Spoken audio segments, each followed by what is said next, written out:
Assalamualaikum warahmatullahi wabarakatuh. Perkenalkan, nama saya Dipo Arya Mukti. Saya Misbaudin. Saya Sultan Sauka Ibrahim. Saya Muhammad Iqbal. Saya Nover Evrido. Jadi pada kesempatan kali ini, saya bersama teman-teman saya akan mempresentasikan tugas kelompok kami yang berjudul clustering pada data perilaku belanja. Secara garis besarnya, tugas ini bertujuan untuk menganalisa perilaku pelanggan dalam kegiatan belanja, lalu mengelompokkan mereka ke dalam beberapa segmen ataupun clustering tertentu. Proses clustering ini sangat berguna terutama di dalam dunia bisnis dan juga pemasaran, karena bisa membantu perusahaan mengenali pola perilaku konsumen dan juga menyusun strategi promosi yang lebih tepat untuk konsumen tersebut. Untuk referensi dan analisanya sendiri, saya mengambil dari salah satu proyek yang tersedia secara publik di GitHub, yang menurut saya proyek ini cukup lengkap dan juga relevan untuk topik clustering kali ini. Untuk mencapai tujuan tersebut, ada beberapa tahapan yang dilakukan, dimulai dari import library, load data, processing data, hingga visualisasi data. Oke, jadi di sini saya sudah masuk ke dalam Google Colab-nya. Jadi tahap pertama yang kita lakukan di sini adalah mengimport library yang kita butuhkan. Yang pertama di sini ada Pandas. Pandas ini digunakan untuk membaca dan mengelola data dalam bentuk table maupun data frame. Lalu di sini ada NumPy. NumPy ini digunakan untuk operasi numerik dan juga manipulasi array. Lalu ada Matplotlib dan juga Seaborn. Kedua fungsi ini digunakan untuk membuat visualisasi data dan juga grafik statiknya. Lalu di sini ada label encoder, standar scalar, dan juga one hot encoder. Ketiga fungsi ini digunakan untuk pra-pemrosesan data. Jadi label encoder ini digunakan untuk mengubah data kategorikal menjadi angka. Yang standar scalar ini digunakan untuk menstandarkan data numerik. Lalu one hot encoder digunakan untuk mengubah data kategorikal menjadi format one hot atau biasanya dipakai jika kategorinya itu sudah terlalu banyak. Selanjutnya ada dua algoritma clustering di sini, yaitu K-means dan juga agglomerative clustering. K-means ini adalah algoritma clustering berbasis pusat cluster. Lalu agglomerative clustering ini adalah jenis hierarchical clustering yang menggabungkan data secara bertahap berdasarkan kemiripannya. Selanjutnya di sini ada silhouette score. Silhouette score ini adalah fungsi yang digunakan untuk mengevaluasi hasil clustering nanti. Jadi semakin tinggi nilainya, berarti clustering yang terbentuknya semakin bagus. Lalu ada PCA. PCA atau Principal Component Analysis ini digunakan untuk reduksi dimensi. Atau yang sederhananya, kita menyederhanakan data tanpa menghilangkan informasi pentingnya. Ini digunakan kalau fitur yang dimiliki data ini terlalu banyak. Lalu di sini dendrogram dan juga linkage. Untuk dendrogram dan linkage ini berasal dari library SciPy yang digunakan untuk membuat hierarchical clustering. Dendrogram nanti akan menampilkan pohon cluster yang menggambarkan bagaimana data digabungkan. Selanjutnya di sini ada grid search CV yang digunakan untuk mencari parameter terbaik dari sebuah model machine learning dengan mencoba berbagai kombinasi parameter. Ini membantu kita untuk mendapatkan performa model yang lebih optimal. Selanjutnya di sini ada import warning filters warning ini. Dua baris ini akan menonaktifkan warning ataupun peringatan yang biasanya muncul saat kode dijalankan. Tujuannya supaya output di notebook jadi lebih bersih dan nggak mengganggu tampilan nantinya. Oke, selanjutnya di sel kedua ini kita masuk ke tahap pemrosesan memuat dataset yang akan kita analisis. Jadi yang pertama kita lakukan di sini adalah memanggil datasetnya dan simpan ke dalam variabel bernama file_path. Yang selanjutnya Di sini si file underscore path ini akan dibaca menggunakan fungsi pada pandas yaitu read csv yang kemudian akan disimpan ke dalam variabel data. Selanjutnya di sini data.head akan memanggil 5 data pertama dan juga data ini akan menampilkan seluruh dataset si shopping behavior update.csv ini. Ini adalah hasilnya. Bisa dilihat ini tabelnya ada customer ID, age, gender, kategori, location, dan lain-lain yang ada 3.900 row dan 18 kolom. Oke, setelah data berhasil dimuat, tahap selanjutnya adalah data processing atau pra-pemrosesan data. Pra-pemrosesan data ini merupakan proses penting sebelum kita melakukan clustering, karena data perlu dibersihkan dan disiapkan agar bisa diproses dengan benar oleh algoritma machine learning. Di sini ada beberapa langkah yang dilakukan, mulai dari menghapus kolom yang tidak diperlukan, melakukan encoding data, sampai memisahkan kolom berdasarkan jenis datanya. Langkah pertamanya adalah menghapus kolom Customer ID. Kolom ini hanya berisi identitas unik pelanggan yang tidak memiliki pengaruh terhadap proses clustering. Karena clustering fokus pada pola dan perilaku, maka proses informasi ID ini tidak relevan dan dihapus dari dataset. Selanjutnya, pada baris ini, di bagian ini dilakukan proses label encoding, khususnya untuk kolom yang memiliki nilai biner atau dua kategori, seperti genre, subscription status, diskon applied, dan promo kode usage. Di sini si genre ini hanya memiliki nilai male atau female saja.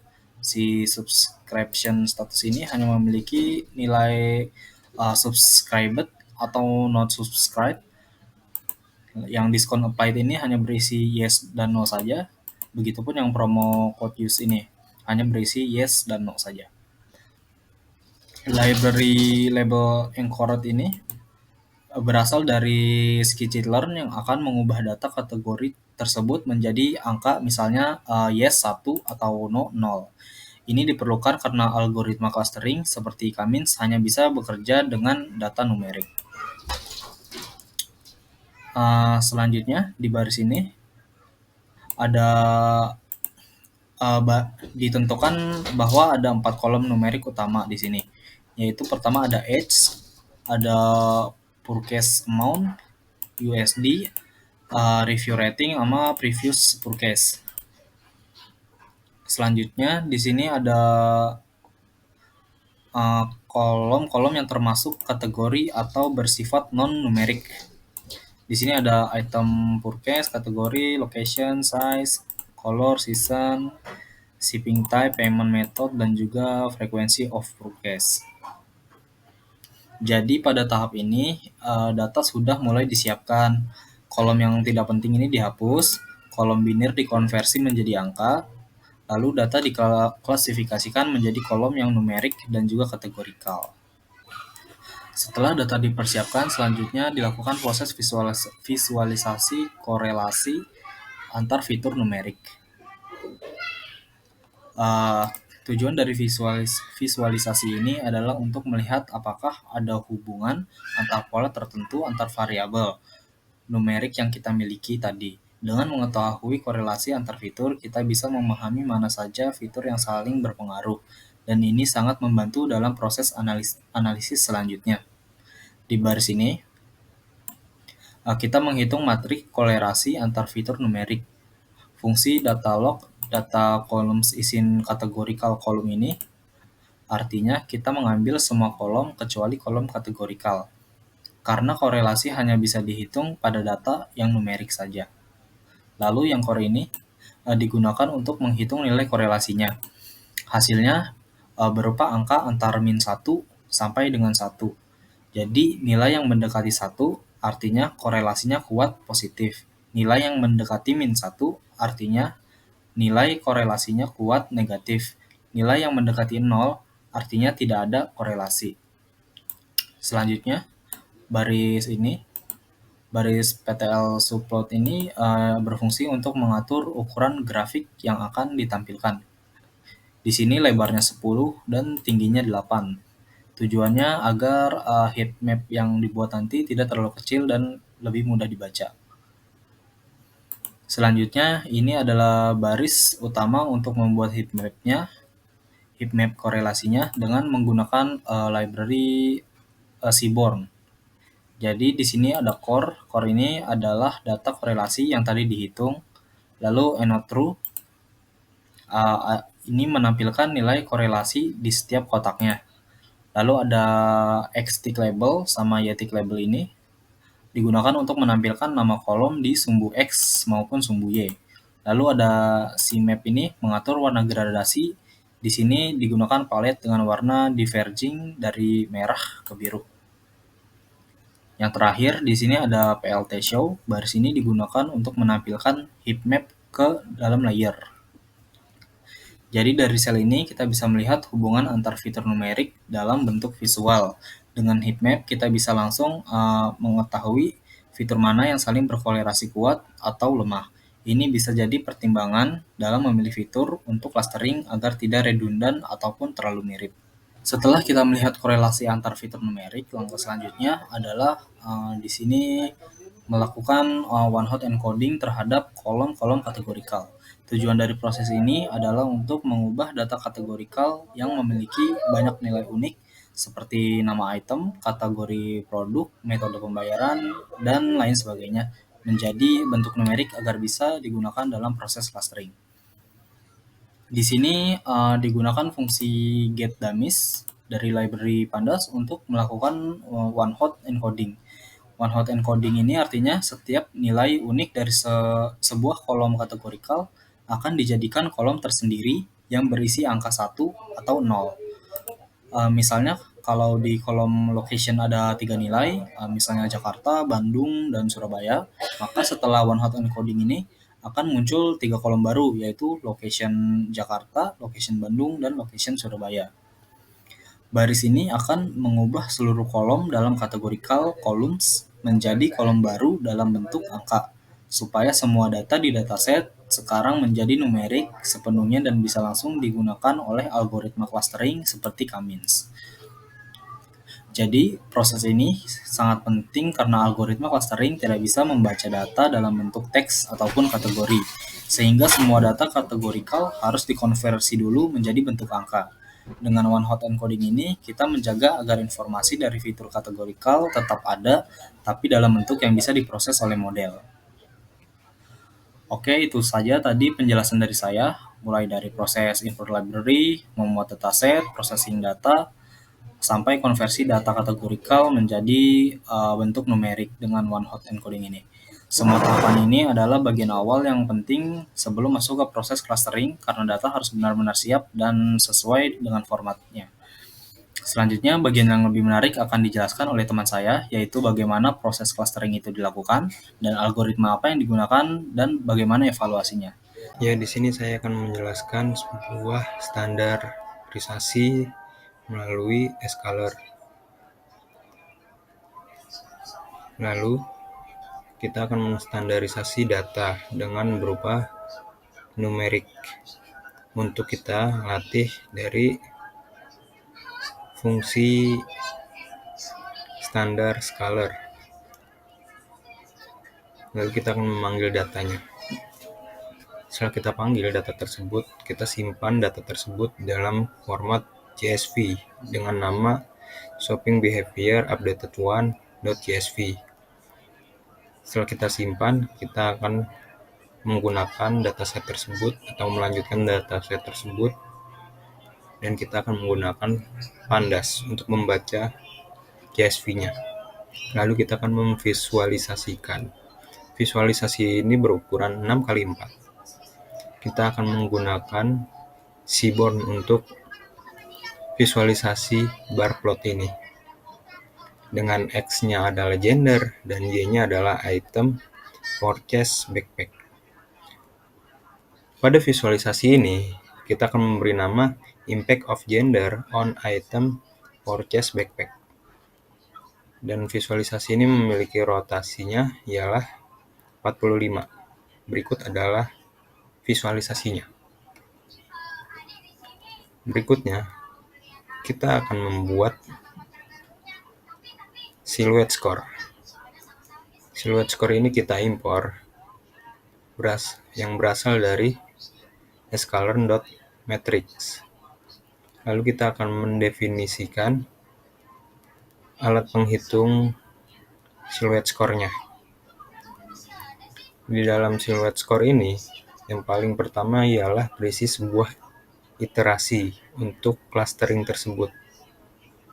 Yang kita gunakan adalah algoritma K-means.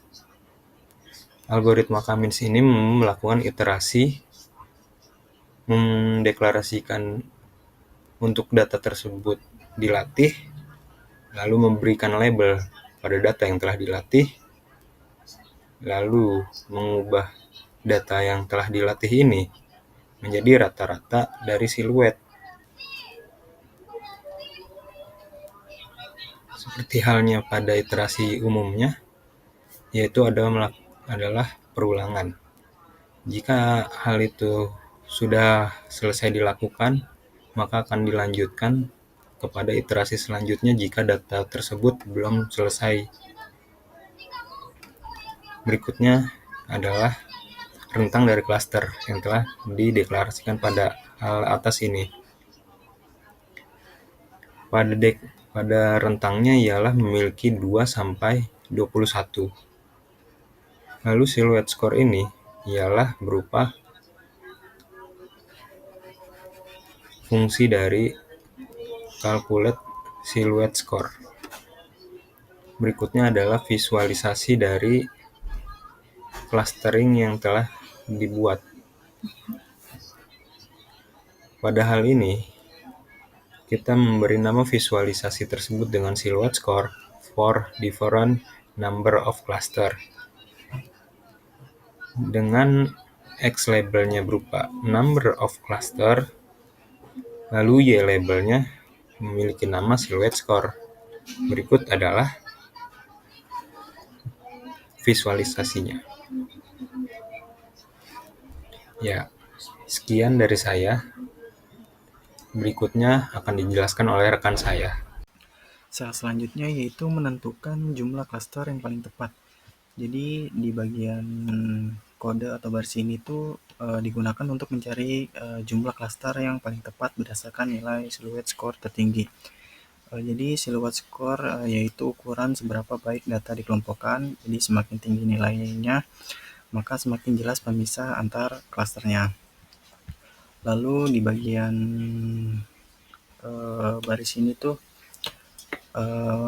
digunakan untuk memvisualisasikan titik terbaik atau jumlah klaster optimal pada grafik.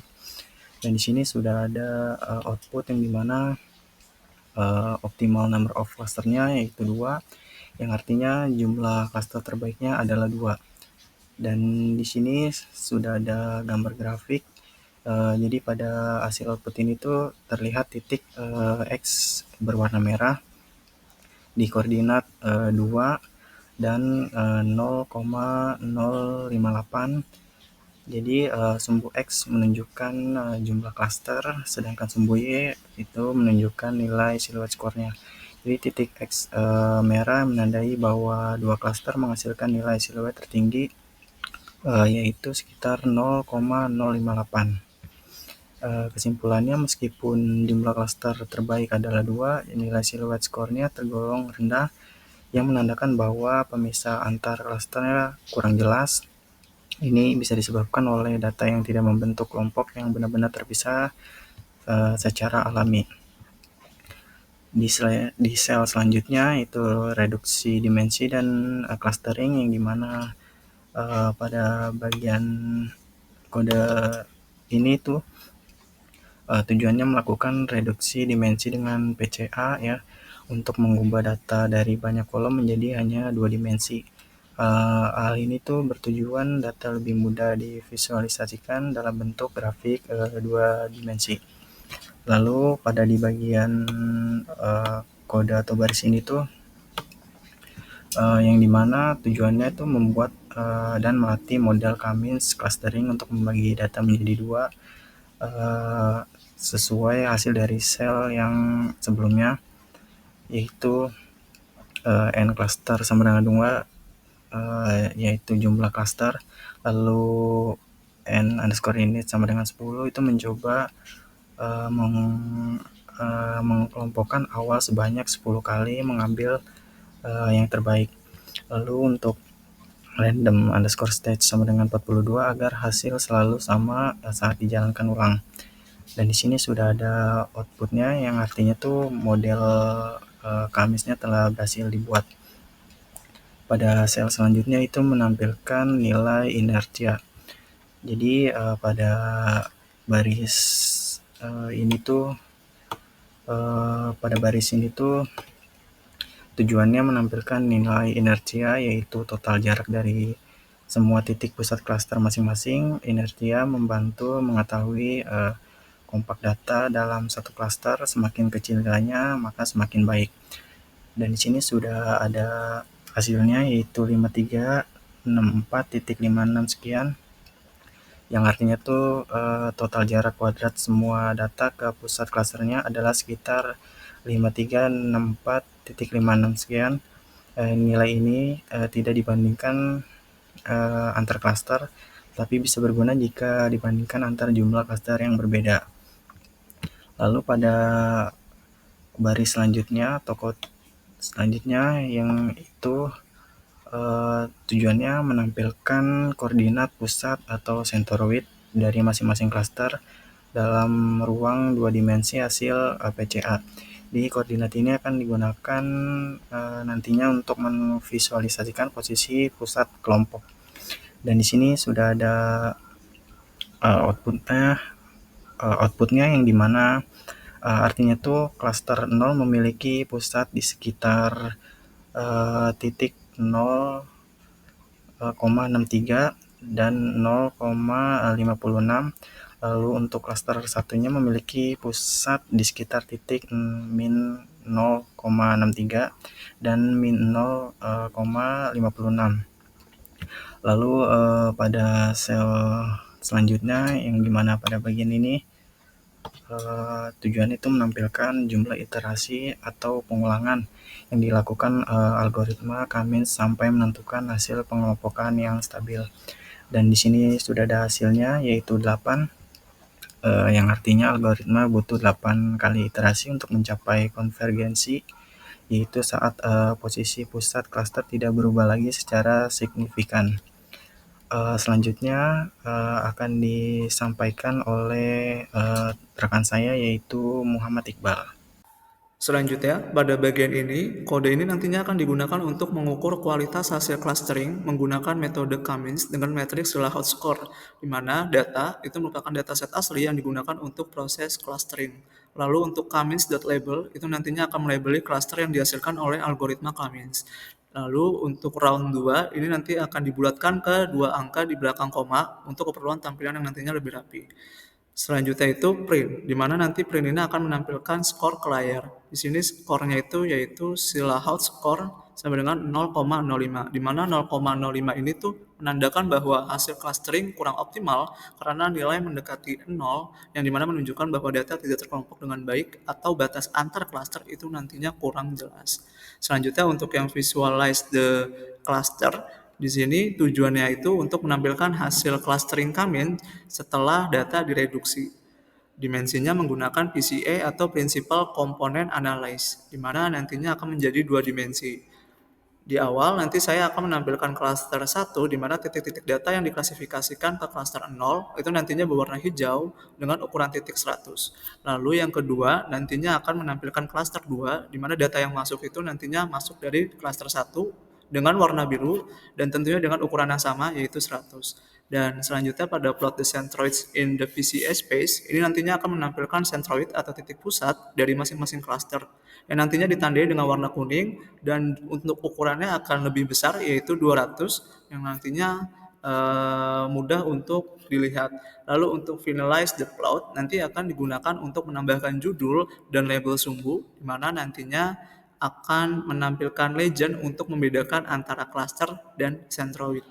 Di mana di sini sudah ada grafiknya.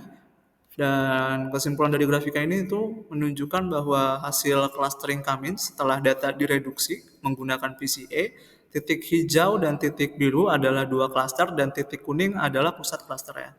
Meskipun secara visual terlihat cukup terpisah, nilai Silahat skor yang rendah mengindikasikan bahwa beberapa data mungkin tidak cocok dengan klasternya dan masih perlu untuk perbaikan. Selanjutnya, pada bagian ini itu nantinya digunakan untuk menampilkan dendrogram, yaitu diagram pohon yang dimana digunakan untuk hierarchical clustering untuk melihat bagaimana data dikelompokkan secara bertahap berdasarkan jarak antar data.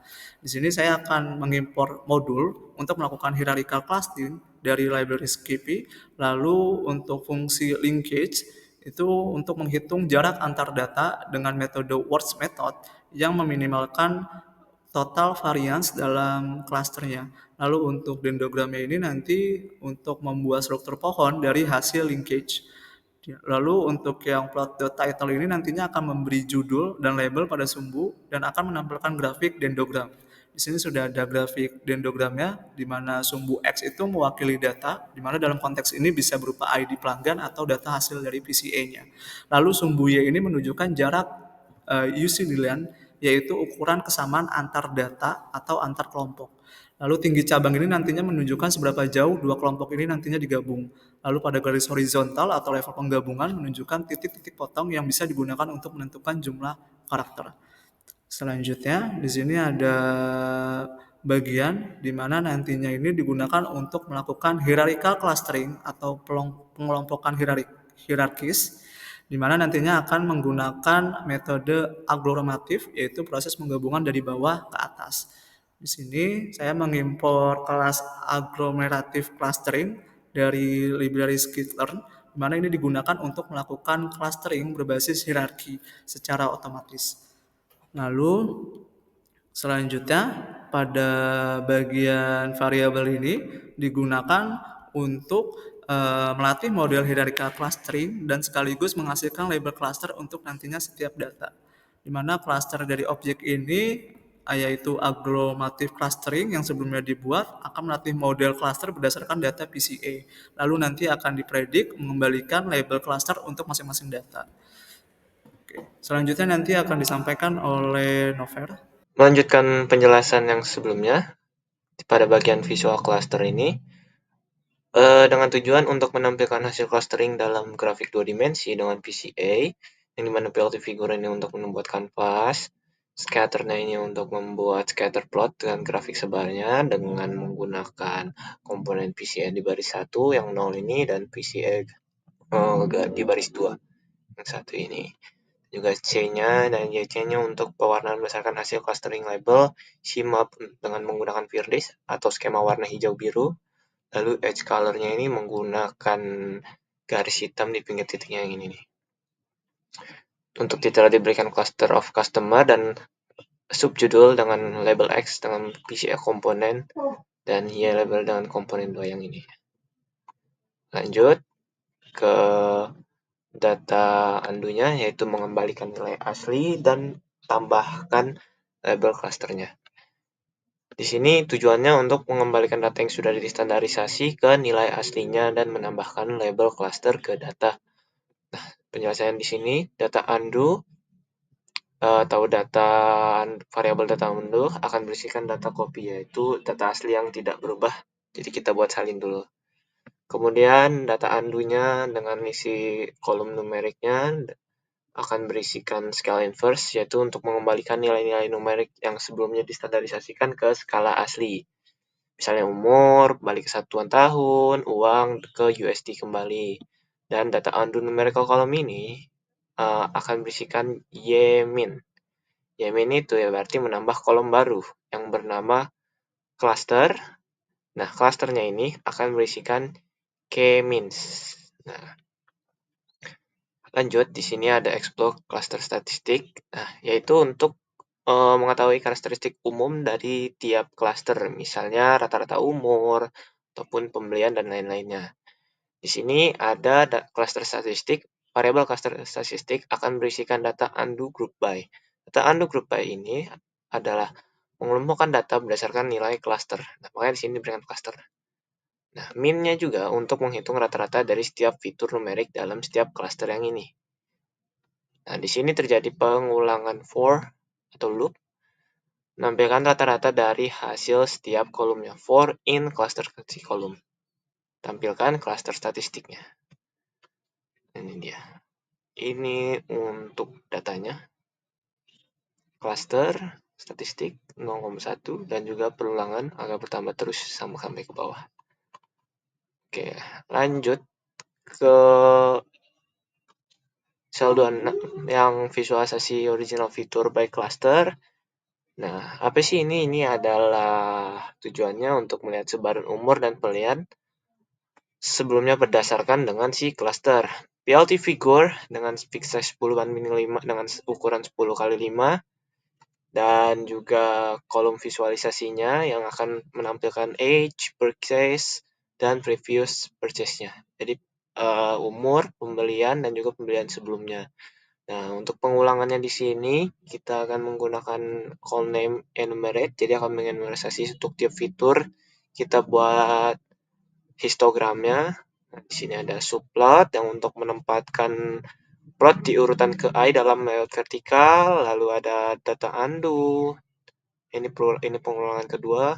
Di sini di dalam fitur akan terjadi data undo log yang dimana untuk mengambil data dari cluster tertentu dan fitur yang sedang dianalisanya, dan data yang sedang dianalisanya adalah cluster ya. Ini untuk membuat PLTS-nya ini untuk membuat histogramnya. Nah, ini untuk title dan legend-nya dan juga layout-nya ya. Maka tampilannya akan seperti ini. Ini ya, menampilkan umur, ini mengambilkan purchase dan juga previous purchase-nya kemudian sebelumnya. Lanjut.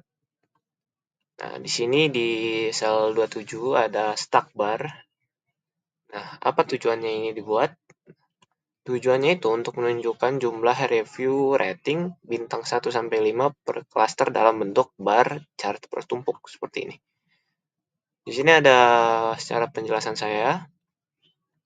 Data undo review rating akan berisikan data undo review rating as type. As type ini apa? As type ini untuk mengubah misalkan mau menampilkan nilai rating yang sebelumnya 4.0 menjadi hanya 4 saja.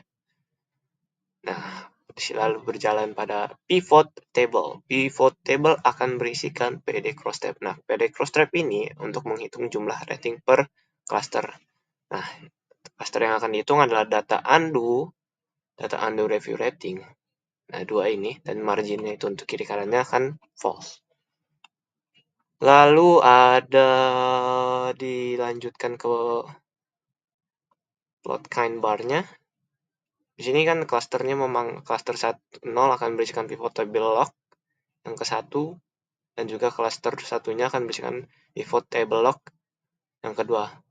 Jadi table yang ini yang tadi nih yang pivot tadi dimasukkan ke sini dan kita masukkan plot kind bar di cluster 0 plotnya ini untuk membuat bar chartnya. Nah, di sini juga ada PLT legend untuk legend, title, subjudul X-nya, count-nya, dan X-tip-nya.